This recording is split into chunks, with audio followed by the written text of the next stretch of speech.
மோடியின் தியான நிகழ்ச்சிக்கு அனுமதி தரக்கூடாது என்று காங்கிரஸ் தரப்பில் தற்போது வலியுறுத்தப்பட்டிருக்கிறது.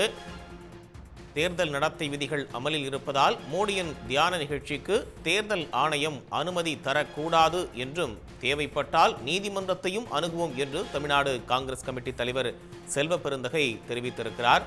மோடியின் தியான நிகழ்ச்சிக்கு அனுமதி தரக்கூடாது என தேர்தல் ஆணையத்திடம் நாளை மனு அளிக்கப்பட இருப்பதாகவும் அவர் தெரிவித்திருக்கிறார். வாக்குப்பதிவுக்கு முந்தைய 48 மணி நேர காலத்தில் பிரதமர் மோடி மறைமுக பிரச்சாரம் செய்ய முயற்சிக்கிறார் என்றும், கன்னியாகுமரியில் பிரதமர் மோடி 3 நாட்கள் தியானம் இருக்க இருப்பதாக தகவல்கள் தெரிவிக்கின்றன என்றும் செல்வ பெருந்தகை தெரிவித்திருக்கிறார். தேர்தல் நடத்தை விதிகள் அமலில் இருப்பதால் மோடியினுடைய தியான நிகழ்ச்சிக்கு தேர்தல் ஆணையம் அனுமதி தரக்கூடாது என்றும், தேவைப்பட்டால் இந்த விவகாரத்தில் நீதிமன்றத்தையும் அணுகுவோம் என்றும் தமிழ்நாடு காங்கிரஸ் கமிட்டி தலைவர் செல்வ பெருந்தகை தெரிவித்திருக்கிறார். இதுகுறித்து தேர்தல் ஆணையத்திடம் நாளை மனு அளிக்கப்பட இருப்பதாகவும் அவர் தெரிவித்திருக்கிறார். வாக்குப்பதிவுக்கு முந்தைய 48 மணி நேர காலத்தில் பிரதமர் மோடி மறைமுக பிரச்சாரம் செய்ய முயற்சிக்கிறார் என்றும் அவர் தெரிவித்திருக்கிறார்.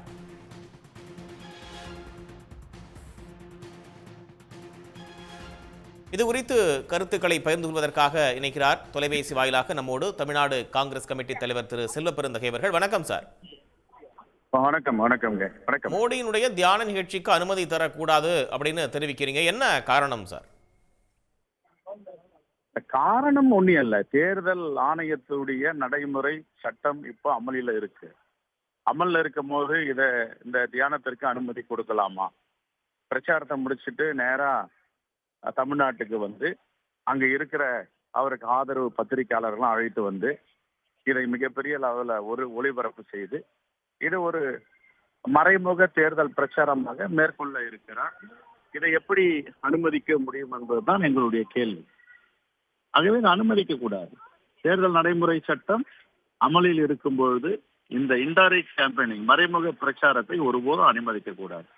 10 ஆண்டுகளாக எதையும் செய்யாததை, 10 ஆண்டுகளாக இந்த மக்களுக்காக சிந்திக்காமல் இப்பொழுது அவர் சிந்திப்பதற்கு என்ன இருக்கிறது என்பதுதான் எங்களுடைய கேள்வி.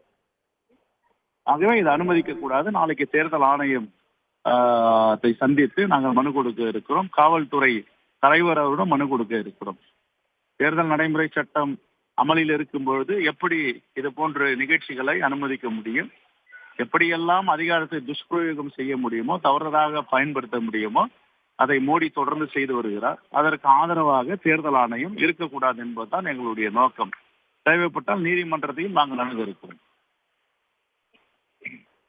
அவருக்கு அனுமதி கொடுக்கின்ற தேர்தல் ஆணையம் எங்களுக்கும் நாங்களும் அதே ஒரே பகுதியில விவேகானந்தர் பாறை மீது உட்கார்ந்து தியானம் செய்வதற்கு அனுமதிப்பார்களா? இதுதான் எங்களுடைய கேள்வி. தேர்தல் ஆணையம் ஒருதலைபட்சமாக நடக்கக்கூடாது. தேர்தல் நடைமுறை சட்டம் அமலில் இருக்கும் போது இது போன்ற இன்டைரக்ட் கேம்பெயினிங் மறைமுக தேர்தல் பிரச்சாரத்திற்கு ஒருபோதும் துணை போகக்கூடாதுன்னு தான் எங்களுடைய கேள்வி. நன்றி சார், இணைந்து உங்களுடைய கருத்துக்களை பகிர்ந்து கொண்டமைக்காக. உடனுக்குடன் செய்திகளை தெரிந்து கொள்ள சன் நியூஸ் பெல் ஐகானை கிளிக் பண்ணுங்க.